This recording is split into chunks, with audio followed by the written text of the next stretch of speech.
This is Creek with At the Table Podcast. Here at the Table Podcast, our goal is to break down biblical topics, make Scripture easy to understand, and to glorify God and His Word. We pray this content edifies, challenges, and blesses you.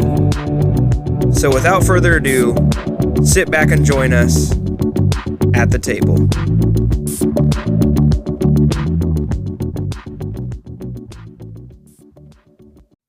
Well, good morning, everybody, and welcome to another episode of At the Table Podcast. It's me, your host, Trey, as always, with my two brilliant, wonderful, good-looking, funny, come on, co-hosts. Testify. Weighing in at 205 pounds, John Donaldson. Dude, thank you. How much bro. you think I weigh? I'm not going to guess, brother. I love you too much. You know, That is so good. I know his weight, but you haven't recently mentioned yours. Yeah, he and did. So, I don't remember it. Would you like to know? 255 pounds. 250. Let's go. That was close enough. That other 5 pounds is nothing but muscle, Hey, baby. I'll say that. Hey, listen, I got a coworker, and I'm gonna call. He's gonna feel called out a little bit. Same height as me, He's a big one. same chub. He's 210. So your muscle. That kind of built me up a little bit. I was like, I'm not trying to get prideful or nothing, Yeah, but you got some. but I was like, all right, I'm a man. You're saying I'm you're a a brick man. house. And That's he's, good. That He'll makes get me there. think of that song. and That's he's like what- a cupcake. I have not hit the gym in 3 years. You're It's a all oil beefcake and field. he's a cupcake. That's God, dog. Right? Is that basically what you're saying? So now that we're done discussing all of yeah. our weights, 'cause Xavier, I'm not you're a going cupcake. to, I'm a Xavier. beefcake. I called him out by name. All right, well, there you go. Oh, man. John, Hey, how are you doing today? Well, before I say that, I admire that when you grabbed that microphone, I thought this dude looks like Bruce Buffer. So whenever you actually did the intro, then you sounded like Bruce Buffer. And I don't know if you intended to, That's the if Holy that was just Spirit. natural, but that was good. I admire that. That was the Holy We need Spirit. the very mics to good come out of impression. the ceiling. And your compliments were not only well deserved, but accurate. Yeah, Yeah, I know. No, I'm That's just why I joking. said it. No, I'm doing good, dog. Can't complain. I'm gonna do some mowing. Gonna play in the dirt in my garden a little bit today. Put some string around the tomatoes. The watermelons are doing good, which of course is Daddy's favorite. I love me some good watermelon. You know Oh my what I mean? gosh, that's so funny. So basically, what you're saying is that you're gonna go work. Yeah, but it's work that I like. You know what I That mean? does help. I'm not going to have any unruly customer service encounters today, and I'm going to go to a wedding. I'm going to get a huge white chocolate mocha from Dutch Bros before I do, and I'm going to have a good time. I don't even know what that means. What about you, Creek? How are you doing? You know, speaking of garden, my garden's probably a lot smaller than his. But Dude, you're doing a garden? we got like okra, squash, Let's tomato, bell pepper. They're doing good, dude. Like we haven't had to water it in like 2 weeks because of Dude, you'll legit have to pick those okra every day and every night. good. Because last year I didn't. And, dude, They get just ruined. spiny, and Yeah. it's like trying to eat a skeleton. It You guys are, sucks. yeah. I might do some fishing tonight. Let's go. go. Trying to Be a man of the land. If they're, yeah, I was gonna say at the table we do, like you mentioned this a couple episodes. We're always talking about food, Yeah, the some kind. the growing of food, Hunting the it, eating hunting it, of the growing it, food, eating it. the preparing Hey, of food. Let me say something. My wife say all week she go with me tonight, and then yesterday she's like, I just don't know if I want to go. yeah. Man. I'm like, no. Honestly, The can heck, you got my mind all set on it. can and I stuff? say something? What? It's no less stressful. We were gonna drop the kid off Mm. at You don't- grandparent. It's gonna be mosquitoes, Bubba, and she's Dude, not I gonna got have fun. spray, bro. Okay, well, that's It's up all, to I you. got firewood. You never go in the woods without tick spray. No, I sir. do. Dude, I had pretty a, often. a I don't. giant tick on my No, hand sir. the other day. It was actually a little scary. I don't usually get scared, but it looked like it had Lyme disease. My youngest son, he came in the house the other day and he had a tick in his shirt collar, and he came up to me and he said he was shaking. He was scared. He said, "Dad, there's a spider on me." That poor And I said, "Son, that ain't a spider." He said, "What is it?" I said, "That's a tick, son." And he said, "What does that do?"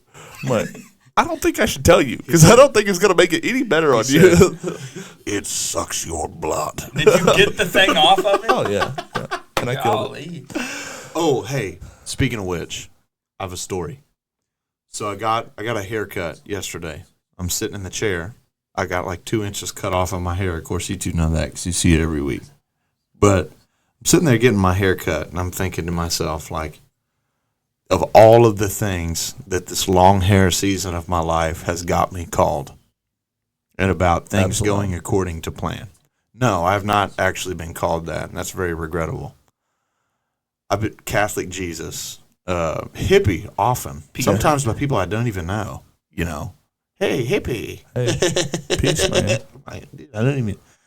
I was hoping for mountain man, and it made me think when you do something and it doesn't go according to plan versus when you do something and then it does. Like, Yeah. when I was in grade school, for instance, we were in This is 2 stories now. yeah, we were in touch typing class. You remember those orange keypad covers they'd put over it so you couldn't see what you were doing? Oh, yeah. So we were doing that, and all of us were complaining. Went to a small school, 7 boys, 1 girl in my class. At that point in time, it was 6 boys, 1 girl. And the one that used to be our teacher in kindergarten and first grade came out and listening to us belly aching. Like, yeah, this is stupid. Why should we have to do this? I'm in like the 5th grade at this point. And she's like, you don't think this is useful? I'm like, no, not a chance. Ironically, now in the tech age, it's very useful. She's like, check this out. And like turns around in her chair and like types on the keypad like perfect sentences, not even blinking an eye. And no lie, her plan worked. I was 100% inspired to get good at typing. But it made me think of that long hair, and I'm like, that's not what happened. Like, she probably had this vision of like, I'm going to inspire these kids. It's going to work. And it did. I mean, it, bump, set, spike. And then I'm like, I'm going to look like a mountain man from Duck Dynasty. Hey, hippie. Hey, Catholic Jesus. I do have to say dog. something before we get into the dope episode that we have planned. Sometimes I fail to see the touch points where your brain works and the way it connects stories. Like, I'm a like, little bit like I don't understand how that's connected at all. Like, I don't know how you That's made fair. that jump. I get what you're. I get it. But And I feel like there's probably frustration in your marriage because I feel like your wife probably has to listen to those stories and she's like, what are you talking about? I don't understand what is even happening. What's that clip of Will Smith? I don't even know what you're talking about. Well, what's so dope about today's episode? Ironically, what's at the that it didn't go table? according to plan. So yeah, that's actually a good touch point for your story. situational Finally. irony. Yeah, situational irony. So for you guys today, as you guys know, we always try to come up with the best guests, whether it be scholars, doctors, scientists, or even just people who God has just miraculously changed their life. So we have for you planned today another one of those episodes where we have brought a guest in all the way from California. And we are just so honored to have her with us. And I actually saw her story on a TikTok that was from an Instagram. And I saw this story, and I was sitting on the front porch with my wife. We were watching our kids, and I broke down and just started crying. Dude, it was just like the Holy Spirit just hit me like right in the heart, and it just moved me like in just an amazing way. And I just thought, like, because the topic that we're talking about today is something that we've all talked about, like how do we broach this? Who do we use to kind of to touch point on this subject? And it's just like it was like a confirmation from God, like this is the one. And I had to get a little bit like stalkery, So I'm like TikTok to Instagram. I'm like, how do I find this person? I've never done that before. Turned into a private eye. Yeah, so I've never done that before. So I started just kind of going, and I'm like, okay, there's a little tag at the bottom of this TikTok. If I click that, it led me to an Instagram, and I'm like, okay, but I don't know how to message someone over Instagram because, to be fair, though, we have a podcast Instagram, and I have a personal one. I probably check it once every couple months. Yeah. I mean, because I'm not an shows. Instagram guy. I'm a Facebook guy, and I know that dates me, and I'm sorry for that. But, we're working on it. But either way, I tracked her down on Instagram. I messaged her expecting to get nothing back because I'm just like, she doesn't know me from Adam, But it just so happened that it wasn't a couple days that she messaged back, and we got to talking and just invited her on the podcast, and she was, very excited to do so. Cool. And so without, I guess, dragging on any further, the fourth chair at our table is actually like positioned with the logo. That's kind of sick. You know Yeah, what I'm saying? it is. You got like a person on each side. It's like right there. So our fourth chair today is who? So we have all the way from California with us, Miss Jessica Rose. So if Hey. there you are. If you would, Jessica, would you just kind of introduce yourself, kind of get a little more specific about who you are and where you're from, and then we'll jump right into it. Absolutely, absolutely. Well, it's so nice to meet you guys. Like he said, my name is Jessica Rose. I am from California, but I'm not from the well-known part, which is SoCal. I'm from Northern California, from Sacramento, and I have just a unique testimony to what's happening in the world. My testimony touches on a lot of subjects. I help a lot of parents and people, motivate them, encourage them to walk out a testimony of surrenderance to the Lord. Something I did not too long ago, a couple of years ago, surrendering to the Lord and walking out of the LGBT community. So I am what we call an overcomer. We exist. We Come on. overcame that sin. We overcame the lies of the enemy, who, the lies are that you can be who you want to be. And I was one of those people who believed that lie for years and years and years. And so, now I speak with people, and like Trey said, he doesn't check his Instagram. And so it was just one profile picture. And I'm like, is this a fake account? Am I getting catfish to do some opportunity? I have a testimony that everyone wants to hear, and, not the right people message me sometimes, and people have their own inquiries and their own goals and want to show my story in a way that promotes something that I'm not trying to promote.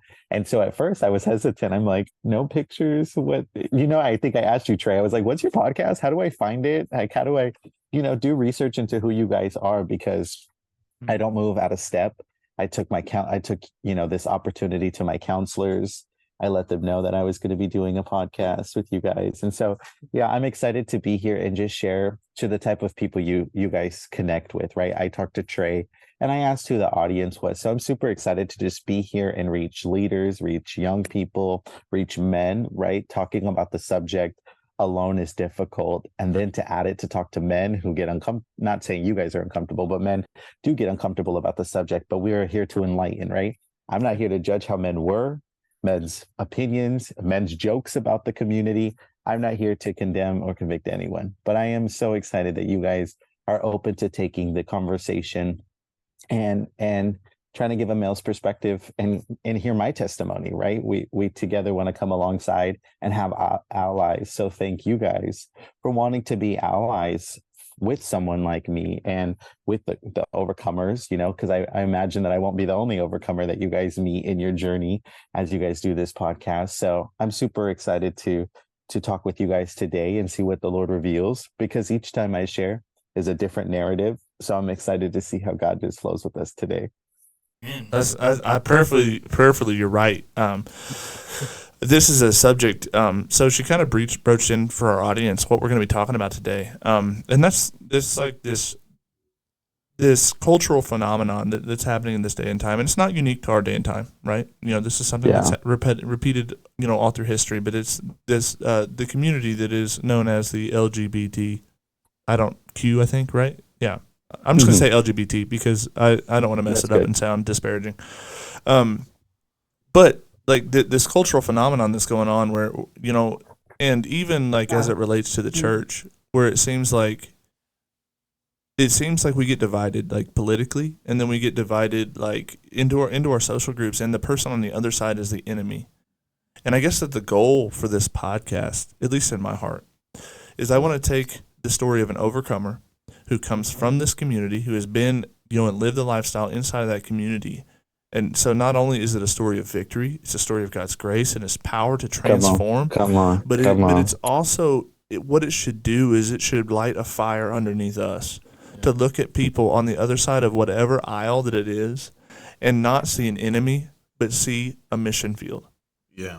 Mm. Yeah, it's pretty easy to dehumanize things that you don't understand. And I put the emphasis on it being easy because I don't know that any aisle or any side is not actively doing that all the time, whether they intend to or don't intend to. But there's these points which, you understand, like you said, it's a person. Jesus said that he came to destroy the works of the devil, but to seek and save that which is lost. Yeah. To seek out and to save that which is lost. So it's the rescue mission it's an active thing, and it's something that's filled, as oftentimes, Jesus is moved with compassion, and that needs to be ignited in the hearts of God's people for the lost of any kind. Man, let's go. Amen. Amen. That's one of the biggest things. It's John, right? That's one of Yes, the ma'am. biggest. That's one of the biggest things. A lot of times the church and people make the LGBTQ community, their sin so much bigger, their sin so much different. Because why? You can see it. If you're an alcoholic, you can still see it. You can still smell it on the breath. There's still actions you can pay attention to. But, for so long, so many people have seen the community as the biggest sin. Now, I'm not going to sit here and start pointing fingers at the church, but we all know, it was handled different. No one knew how to have that approach. No one knew how to have these conversations. So honestly, as I pray about each opportunity, I just thank the Lord that, people are open to finally having these conversations. When I talked to Trey in the beginning, I was like, man, like, how are your people? Your audience. How are they? Are they ready for such a subject? Because don't put me in a place that's not ready to talk about the truth of Jesus and how you have to step outside of your bubble. The reason I have the testimony I have, the fire I have, and the walk that I have is because people weren't scared to tell me the truth. If your people aren't ready to hear the truth, we can't talk to them because they're wanting some milk still. They're not ready for meat. So I'm so excited, that we're able to have these conversations slow and steady, right? I came out in 2015 as transgender, but before 2015, I was as a lesbian. And so coming out in 2015, getting saved in 2020, I never could have imagined the topic being how it was. I didn't grow up Christian. I wasn't saved, at a young age. I didn't have a mindset that knew the Lord and knew principle, right? Recently, I had heard, I can understand when you make a decision if you have morals. If you don't have any morals, you're just basing your decision off of a feeling. And so understanding my belief in Christ is my moral. My standard is Christ. My standard is Christ. And so to make that your standard, you have a lot of adjustment. Now, I'm not saying I'm perfect by any means, but once I said yes in 2020, it was going to be a journey. And I don't regret it at all. But let me tell you, it has been a journey to go through this. So, that's a great place to start. It's just kind of going back a little bit to how I started. I was born in California, Sacramento, and wasn't saved. I grew up with a single parent, a mother. She has 5 kids. I'm the second oldest. So I'm the second oldest, and we all have a 9 to 10 year age gap. So my sister's 9 years older. Wow. Then there's me, and so my sister's 38. I'm 29, and I'll be 30 in a couple months. Me and my brother were the only two the same, close to each other. He's 2 years younger. He's 28, and then we have a 10-year gap to twins, and they're about to be 20. So having the 9-year older than me and an immediate brother, and then a 10-year gap. My mom's working, my mom's hustling. My mom is great. My mom is great. Don't get me wrong. My mom was very, very busy. My mom had her own, had to provide for us. And my mom she's been at the same job for 26 years. Thank you, Lord. And so being a worker, being a mom, taking care of and a provider, my mom had to do what she had to do. So my mom being gone, we all know how if you leave a kid on their tablet right now. Now I had a phone. My mom left me with the Nokia like this, and I could do whatever I wanted on that Nokia. And so I ended up, getting lost on the internet for dating websites, trying to find comfort and love when my mom is busy and, no dad around. And my dad died when I was 15, but he was gone before that. I don't brush over that lightly because it's very, very real, because it contributes towards a lot of the community. Having one parent, a lack thereof of a parent. And I was in the community and I used to hate 2 things. One, when people would say it was a phase, and then I would hate when people would blame my quote unquote LGBT identity based off of a lack of a father. Yeah. Right. You're that way because you don't have a dad. You're that way because you never had good sex, or you're that way because you never. And it's like, whoa, I'm not that way because of any of that. But then as I'm an adult, right? Not in my teens or my early 20s, as an adult, I'm about to be 30. I'm like, I understand what they were trying to say. It was not delivered correctly, right? God says to truth and love. Truth is his word, his message. He is the truth, but love is our deliverance. A lot of people have told me truth. A lot of people told me real things, honest things, but they did not deliver it. And I kept going. I kept doing what I wanted to do. So having this little Nokia, having this access to the internet, I started getting on chat sites, talking to people older, old girls, not people, girls older. And I started dating girls at 14 years old, for the last 15 years, because I'm about to be 30. For the last 15 years, I had been with women or dated women of some sort and interacted with women. 14 years old, 15 years old, making this decision. I'm still not grown, but in the same breath, sex is being talked about, puberty's happening, hormones are changing. And this is to everyone, not just me. And at that young age in 2008, 2009, going into freshman year, going from 8th grade to 9th grade, all the LGBT topic was now about being bi, right? So now we have LGBT. We didn't have that. You had the LGB, right? It was lesbian, gay, bi. The trans weren't even added yet when I came out. Then there was trans, and then there was Q for queer, and then there was. And I know you didn't want to say it earlier, Trey, because you don't want to be disrespectful, but it's LGBTQIA plus 2. I actually didn't know that. Yeah.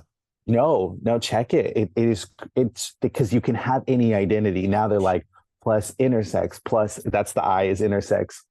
And then plus 2SA is oh my gosh. I just had looked it up the other day because I was like, this is so interesting how much further we get with our identity. Because when I came out, like I said, it was LGB, right? And what was being talked about was bisexual at the time. Bisexual was the topic. That was what everybody was, were you bi? Or if you were bi, you couldn't be bi. They wanted you to make a decision. Bi people were not accepted.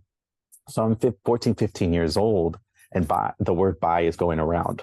The words, from where I'm from, I lived in a nice town in Elk Grove, and Elk Grove would be like, if you pictured LA, and everyone knows LA, and then everyone knows Beverly Hills, right? The two concepts are kind of different. You have the hood, and then you have like a little bit nicer. So I used to live in what would be considered Beverly Hills, right? The nice area. Well, when I moved to this area, because I had to be real with God, the area matters. We sit here and we think, society, like those physical things don't matter. These are all contributing factors, right? Mm-hmm. What's being talked about matters. Your location matters. How you were raised matters. Parents, how many you have matters. As I've been teaching people and learning my own healing, I'm like, Lord, I was just going further and further into access to walking down this area. So being, going from that nice area to this area, the people are different. The heart posture is different. And I say that because it matters, because I came now to the hood. Now where I live, there's a lot of broken people. And we know broken people break people, heal people, right? We've heard it, but it's real. And so I was broken with other broken people, and broken pieces. We're all trying to make each other whole. And so we walk down this, we as in me and my friends, we all walk down it. They all end up dating each other. I only dated about 2 out of all the friends, but all the friends dated. The LGBT community is really huge with finding love, right? They say that love is love. Well, I just want to be clear right now on this. If you can hear my voice clear as day, God is love. Love is not love. That's like cat is not cat. Cat is an animal. Pink is not pink. Pink is a color. Love is not love. It doesn't just equal each other. God is love. And he is a representation. He has physical actions. There's action behind that love. And so I did not know that. I wasn't a Christian, didn't know God, didn't know that. So I did my own love, right? Thinking from the movies, from the music, from the lifestyle, you create love. Clearly love can be made, right? Clearly love can be experienced through music, through movies. And with my mom being, active and busy how she was, I started creating my own idea of love, right? My dad was gone, my mom's busy. So I'm like, these movies, I'm creating this idea of love. these songs. At that time, let me talk about it. We're having Trey songs, you're having Mario, you're having, Chris Brown, you're having all this baby making music, you have the 90s music that's really hot. And so it's like these songs, we don't think about it, right? I think nowadays people are becoming more aware with the music and the input, but music at the time was creating this false image in my head. These movies, these romantic rom-coms, these love stories, creating an image in my head. And so I now wanted to be the man. I no longer wanted to be the soft woman who could be like falling into this person. I'm bigger, I'm taller, I'm 5'9.5", like 5'10", right? I'm tall, I got bigger shoulders, I got bigger hands. So I'm like, oh my God, I clearly relate to him and I don't relate to her.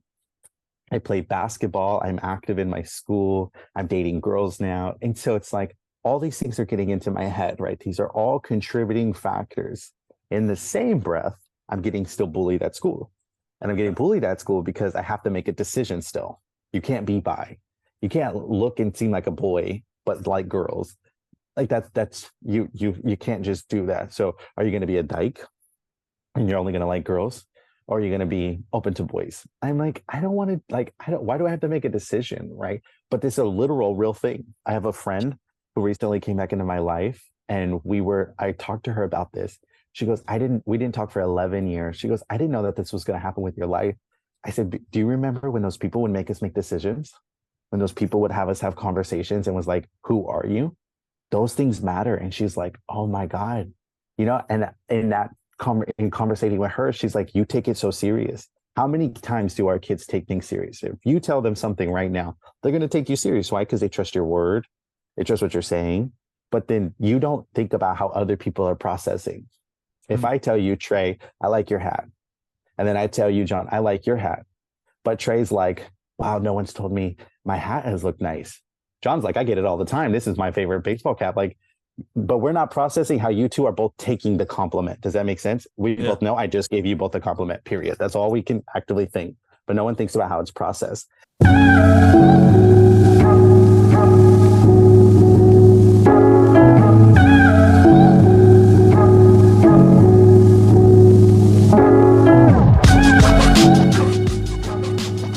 We hope you're enjoying the show. If you are, give us a rating, review, and send this podcast over to a friend.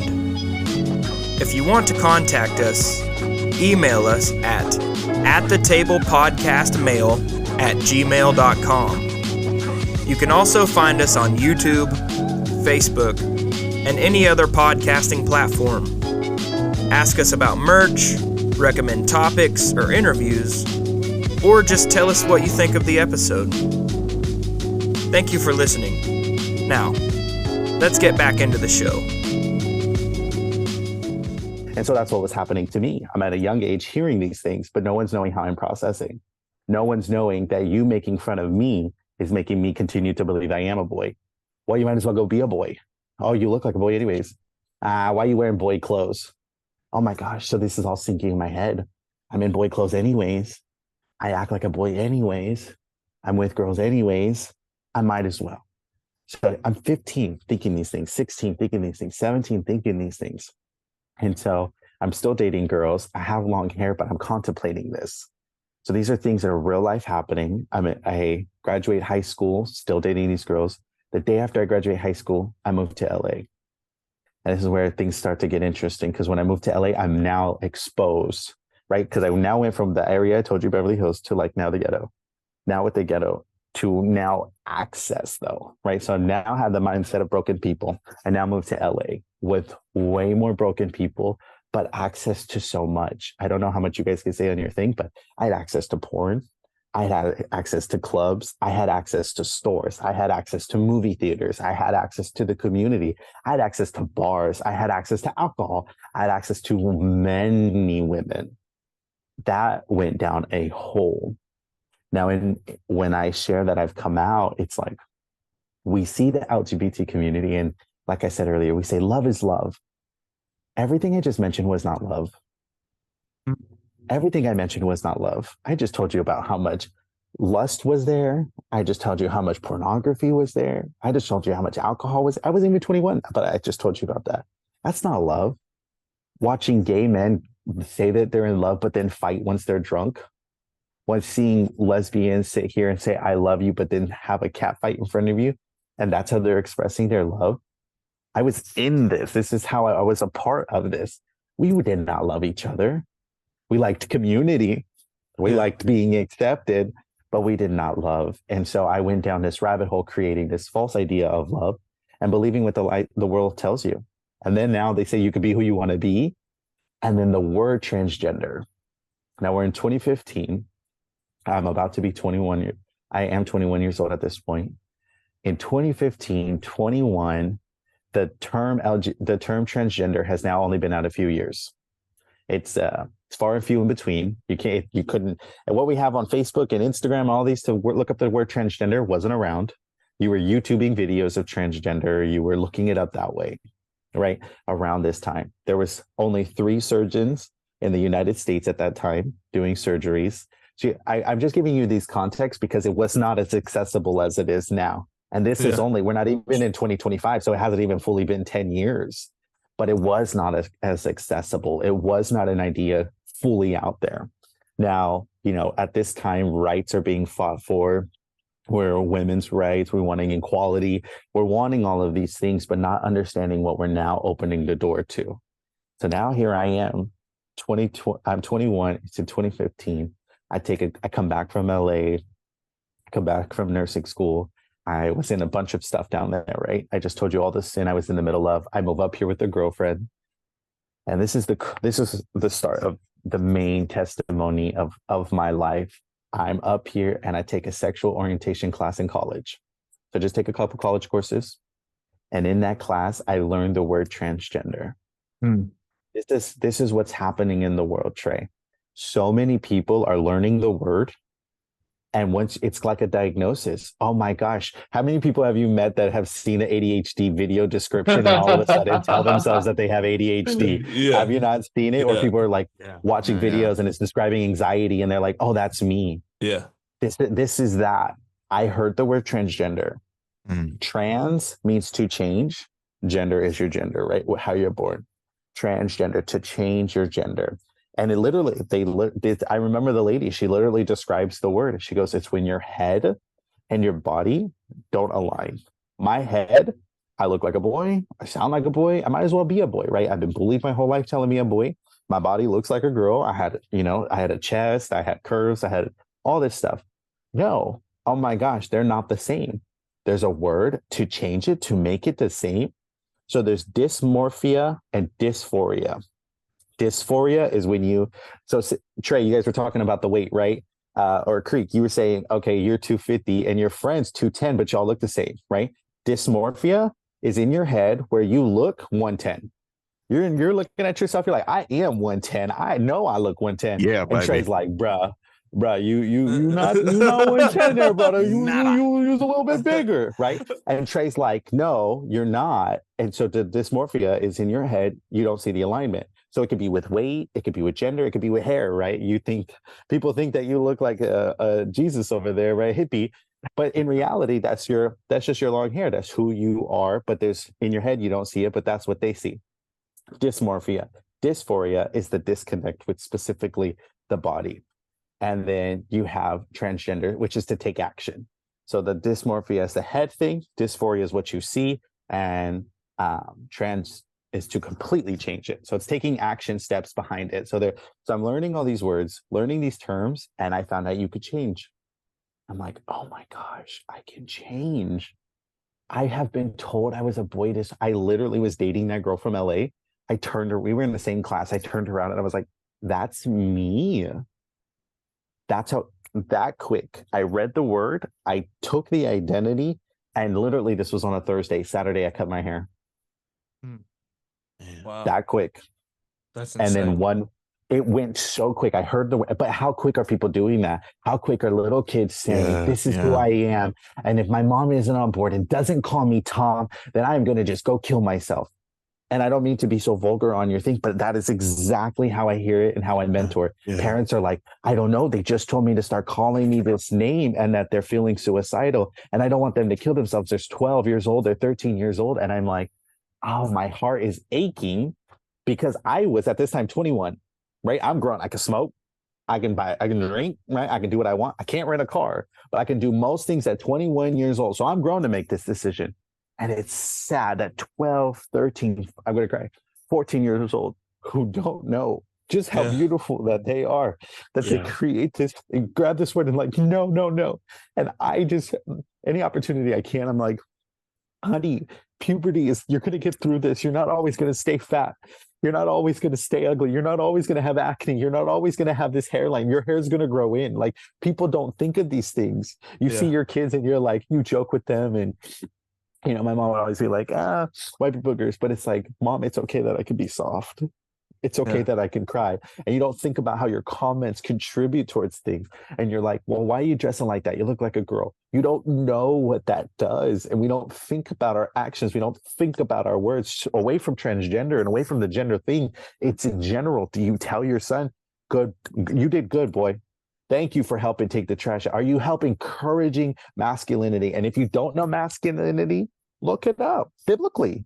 We know it. We know masculine is provider. Yeah. We know that they're protector. We know that they're active. They got to be the head of the household, so they got to be active with God. We know that that's right. So we know what biblical masculinity is like. God started to show me what that was, and I'm like, Lord, thank you that you showed me now what I was under, the false identity I was under, the beliefs I was under. So I find this word and I grab this identity, Trey. I take it and I run with it. This is in 2015 in September. October of 2015, I come out to everyone. I said, I'm a boy, guys. Like, my mom's, to this day, my mom would be like, I never saw it. I had a beard, Trey, almost as long as yours. I had a slick back haircut. Like, if y'all see the pictures, like, it would. Yeah. And if we can, Trey, I'll give you some stuff when you make the post that you could throw a couple little pictures in there to add to it. I had a beard, man. I was in it. My voice was in it. I was in it. And my mom's like, I never seen it. I came out. I started the hormones. I changed my name. And I was just like these 12-year-olds, these 13-year-olds who are like, if you don't agree with the name, I'm going to cut you out. Yeah. I had already a lot of riff with my family. And so I was like, you're not on board with it? Cut. I was gone almost 3 years, Trey. Almost 3 years not talking to my family. I almost died at that time. My mom almost died in that time. And we wouldn't have known. Well, she would have found out about me because she was my beneficiary. So she would have eventually got a call that I died. But Trey, let me tell you, in this time, I'm on hormones. I'm starting to look good. But I'm still so emotionally broken, man. I'm so emotionally broken because everything I told you still happened. The bullying still happened. The comments still happened. Making the decision still had to happen. Being with so many girlfriends, getting in the middle of lust, being in the middle of sin, whether I saw it as sin or not, I was exposing myself. Yeah. And let's just be honest on a whole nother area. In the LGBT community, we all know they're into New Age. I was one of the people. I was like, oh my God, my zodiac sign. Let me see what the stars are saying about me. Let me see what this is saying about me.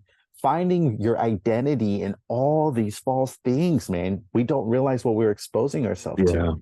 You really don't. You really don't know what you're exposing yourself to. And that's anyone, right? Even if you know that you can't be at the bar like that, don't be at the bar all the time. Like, don't stay past your limit.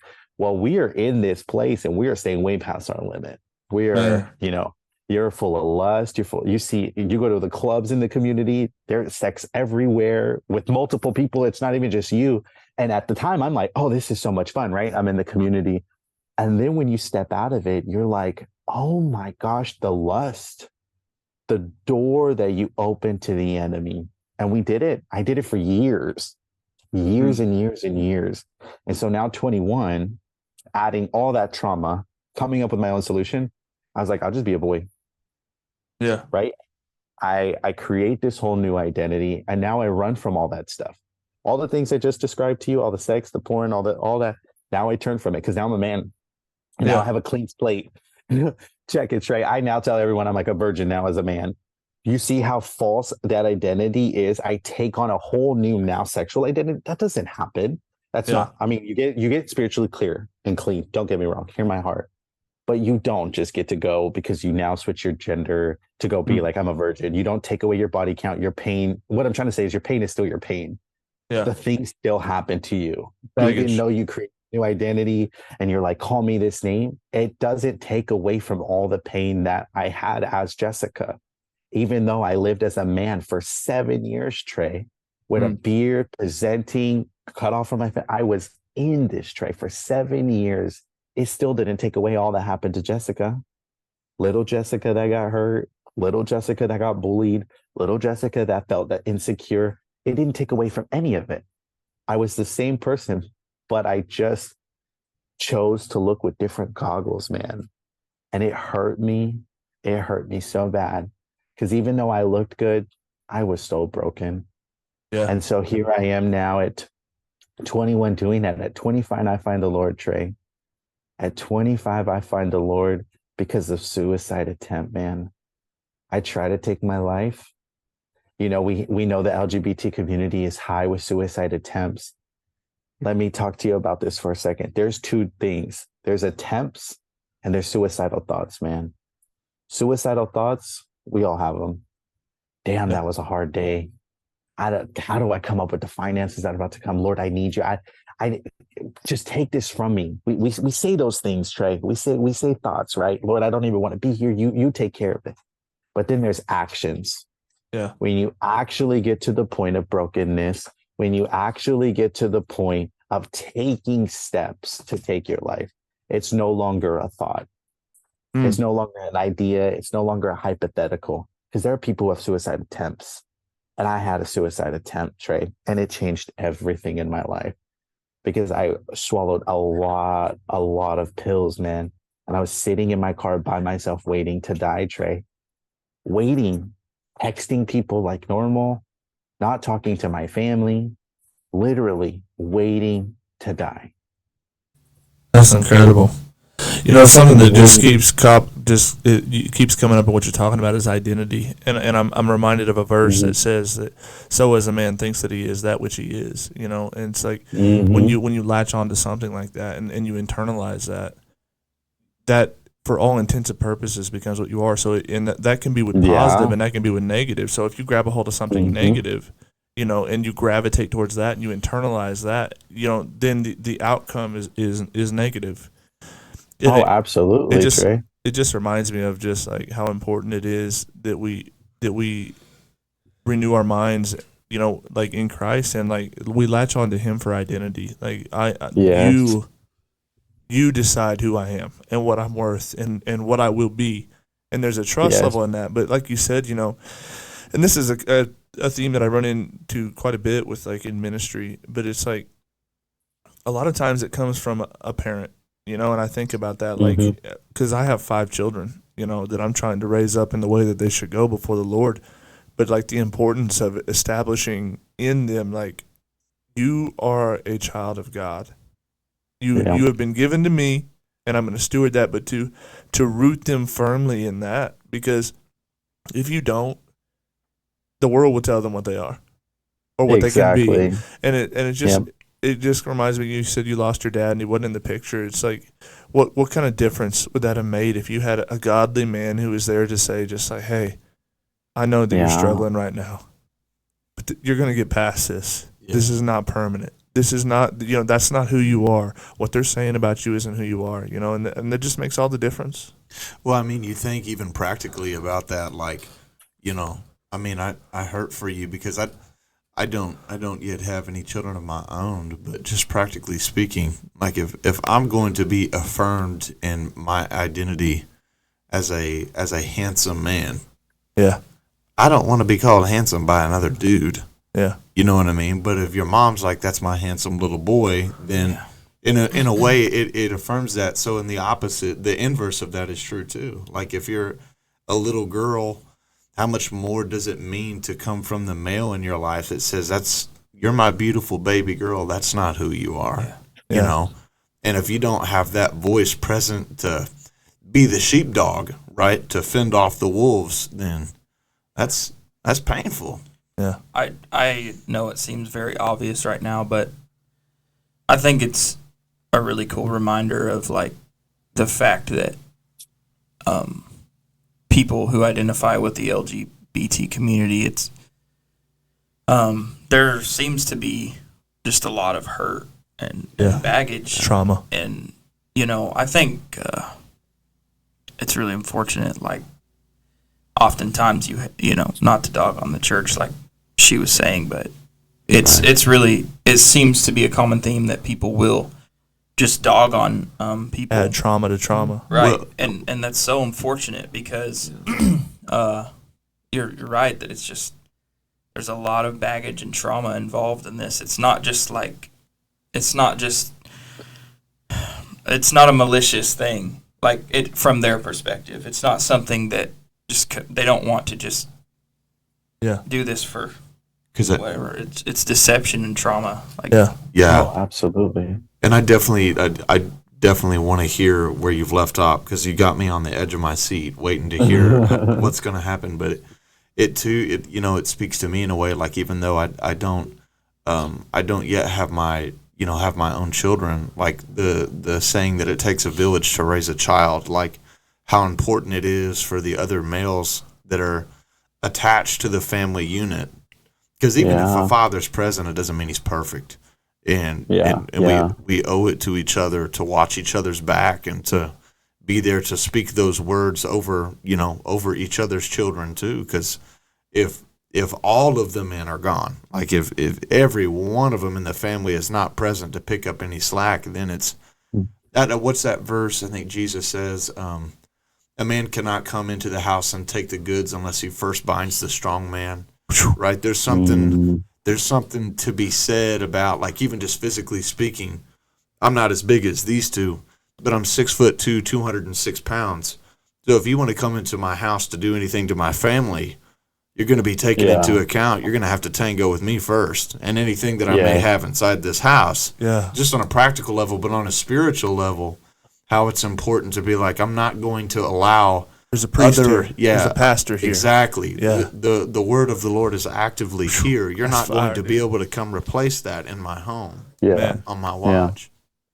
That's so good. You guys are absolutely right. I mean, the presence is needed for many reasons. You know, you pointed out the opposite for, a mother to be active with her son. Like, I've seen it. I've seen my mom be there for my brother, you know what I mean?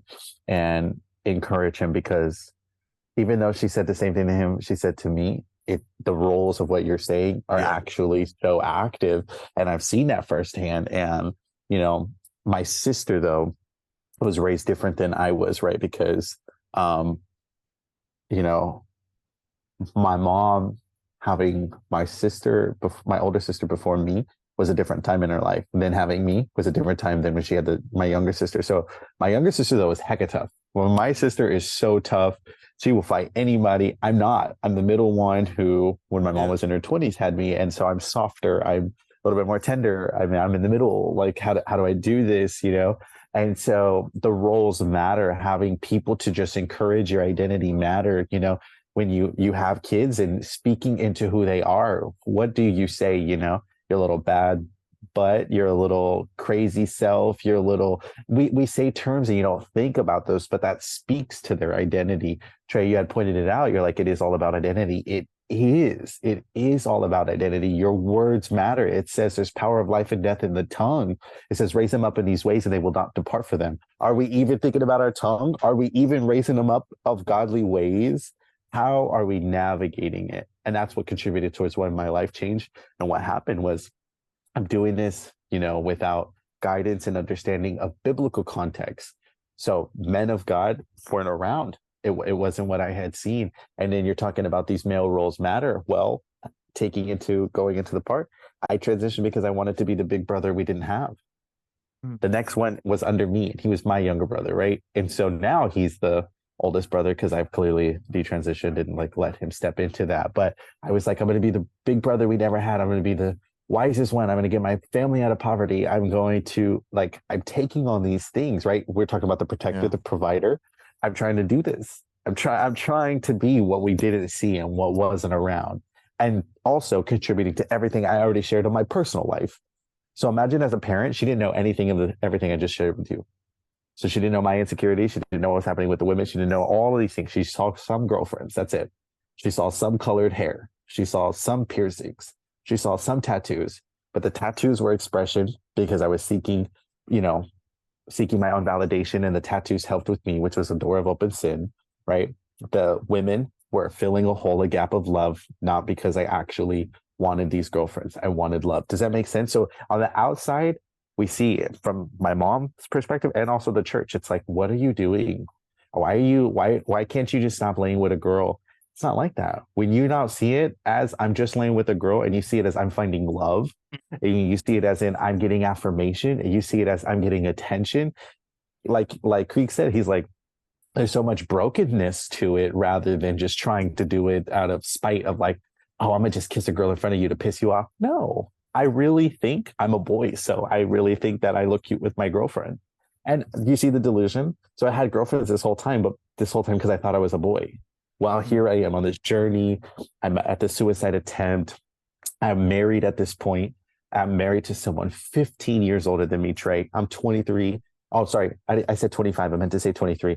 I'm 23 at this point. No. I am 25. I got married at 23. She's 15 years older, so she's 38. And so by the time I'm at the suicide attempt where I left off is she's 40. I'm 25. I didn't think age mattered. Right? In the LGBT community, we clown, like it's literally mocked. They're like, oh my God, you guys are going to get together and move in so quick. Well, as much as you guys are clowning about it, we really are. And we move in so quick because we really need love. And we're really trying to find validation. And we're really trying to find the connection. And we're really trying to find and fill holes. So as much as people clown and mock, and God showed me this in scripture, right? And in Proverbs, it's like, I'm going to butcher it. But he talks about not mocking. And God showed me, I use the word clowning, where we say clown around. That's the same. See, that's a synonym to mocking. And we clown on the LGBT community, and we clown that, oh, they find each other quick. Or we clown that they fall in love quick. Or we clown that they move in quick. But God showed me, I'm mocking the brokenhearted. That's mocking the brokenhearted. I was a part of the brokenhearted, and I was a person moving quick. I was a person broken. Now I have this wife, and I don't want to be married. I don't talk to my family. I now look like this man. And I'm like, what do I do? I physically got the house. I physically got the money. I physically got all the cars I want. I have 3 at this point in the story. And I'm like, I have it all. Why am I still not happy? Wow. And so I do this suicide attempt. Feeling, it says in the world, you do the things of the world, it's going to lead to death. I literally, Trey, got to the point of suicide attempt. I'm swallowed these pills and I'm waiting. Well, someone had my location because I was supposed to be at school. Well, they saw my location. They saw me at a park. Trey, they called the cops.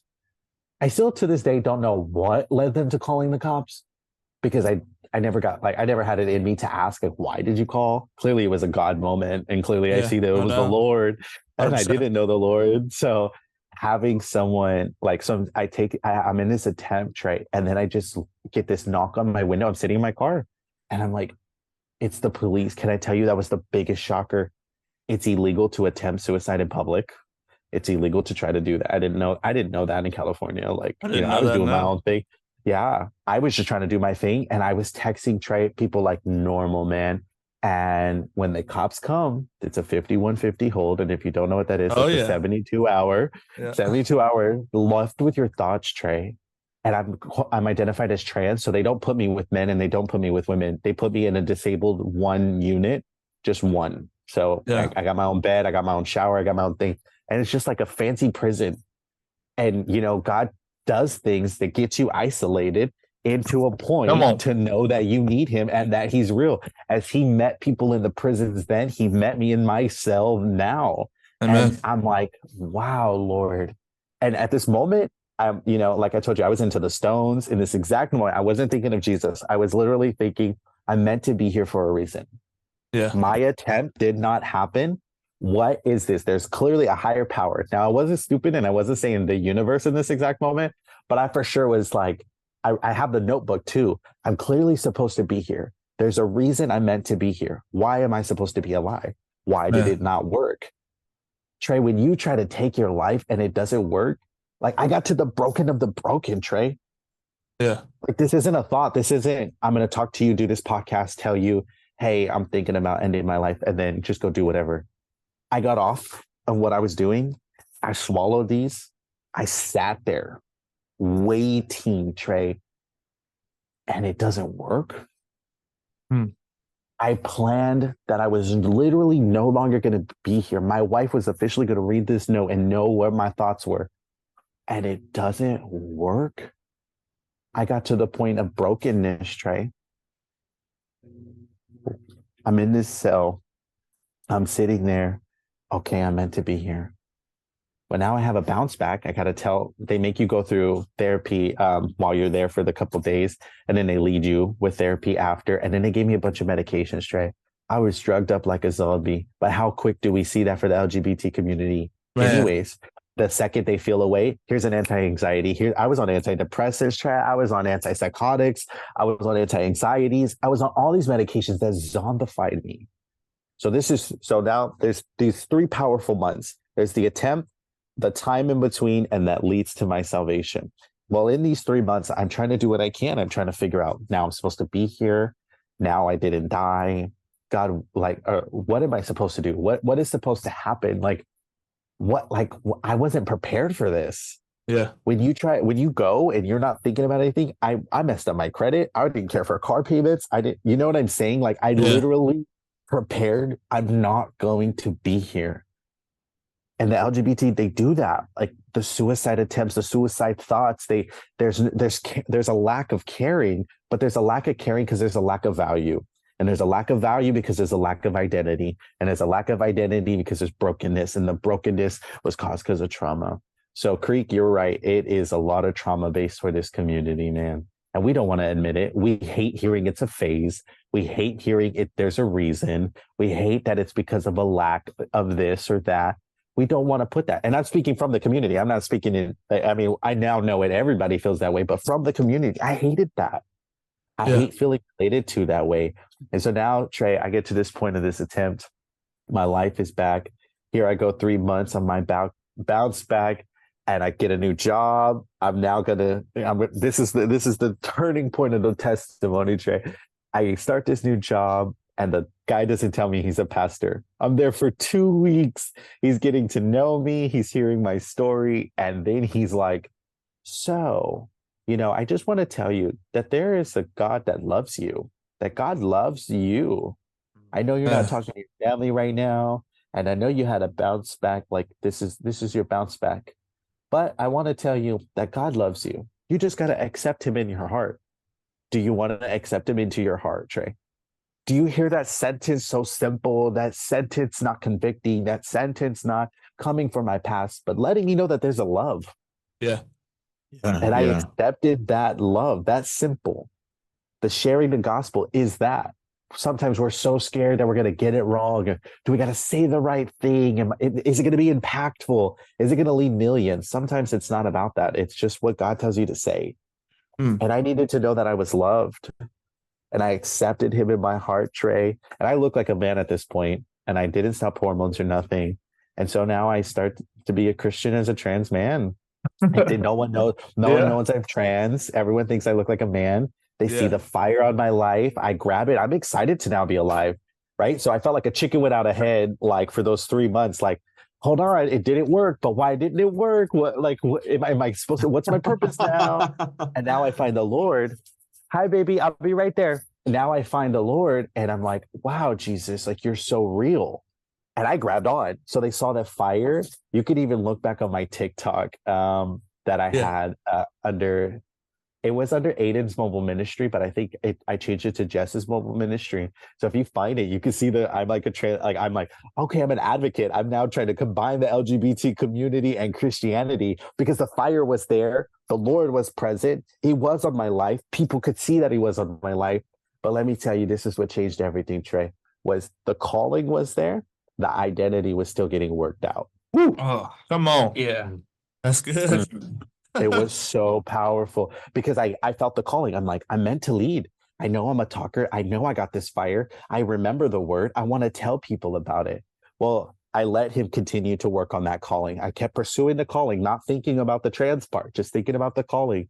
And as I kept pursuing it, getting deeper, understanding his love, it says he knows the number of hairs on our head. Yeah. It says he knows our thoughts. It says he collects our tears. It says Yeah. he loves us. It says he's going to give us more than we can ask, think, or imagine. It says, knock and you shall receive. It says his promises are to prosper you and not to harm you. I was like, I'm about to believe this thing. I'm about to be encouraged by this thing. And I let it. And I let it encourage me as, identifying as a trans man. And as I continued to let that, God started to show me it's not that I was never a man. Man. I never had the X and the Y. I never had the chromosomes, like that. I was never going to be a man, no matter how much testosterone. Like, I want you guys all to know right now from my voice, the testosterone isn't what makes you a man. It was God's creation that made, like, it was him who wove you together in your mother's womb. Yeah. Intricately. He did that and made you a man. Because I put testosterone and I didn't think like y'all. Okay. I got the beard and I didn't think like y'all. I got the leg hair and I did not think like y'all. I never could be. And it took so long and so much in me to come to that realization. No matter how much I took off my chest, I was going to get an attachment, put on it. It was never going to make me a man. I was never going to reproduce. I was never going to have the kids. I was never going to be the provider as much as I wanted to be. I was never going to be the protector as much as I wanted to be. I was never going to do these things. And it was in following Christ that I realized my identity and why I talk to people and why I lead people. You get so caught up in what you think about yourself.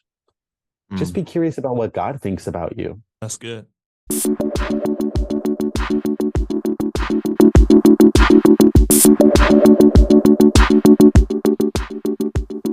This is Pastor Kevin O'Connor, and you're listening to At the Table Podcast. This is Dylan from Jamaica, and you're listening to At the Table Podcast. Hello, this is Dr. Kent Hovind of Dinosaur Adventureland and with the At the Table Podcast. Hey, this is Savannah Donaldson, and you're listening to At the Table Podcast.